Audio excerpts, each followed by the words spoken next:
आज पंडित गायकवाडजी यांची रिटायरमेंटची पार्टी आहे. मला असं वाटतं की माणूस कामातनं रिटायर जरी झाला तरी आयुष्यातनं रिटायर कधीच होत नाही, कारण त्याच्या कर्तव्यातनं रिटायर कधी होत नाही, ते सुरूच राहतं.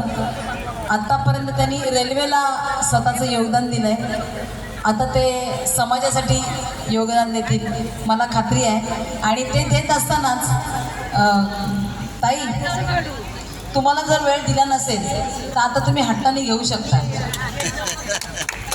कारण इतके वर्ष काहीतरी कारणं सांगून जात असतील ना, कामावर जायचे, ड्युटी आहे, नाईट शिफ्ट आहे, डे आहे, सेकंड आहे, वगैरे वगैरे कारणं. म्हणजे त्यांना वाटत असेल आज इकडे जायचं आहे, नाही आता मला गेलं पाहिजे, तर आता तुम्ही हट्टाने घेऊ शकता की आता काही कारणं नाहीत तुमच्याकडे मला न देण्यासाठी, तर ते तुम्ही मागू शकता.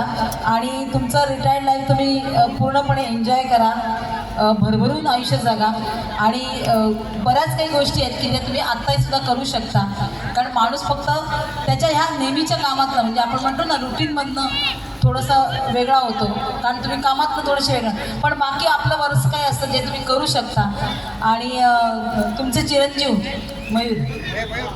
मयूर तुमचे चिरंजीव अतिशय उत्कृष्ट काम करत आहेत, तर त्यांच्याबरोबर पण तुम्ही काम करू शकता त्यांच्या जोडीने. आणि लोकसेवा जी आहे ती सुरूच ठेवा तुमची जी आहे ती.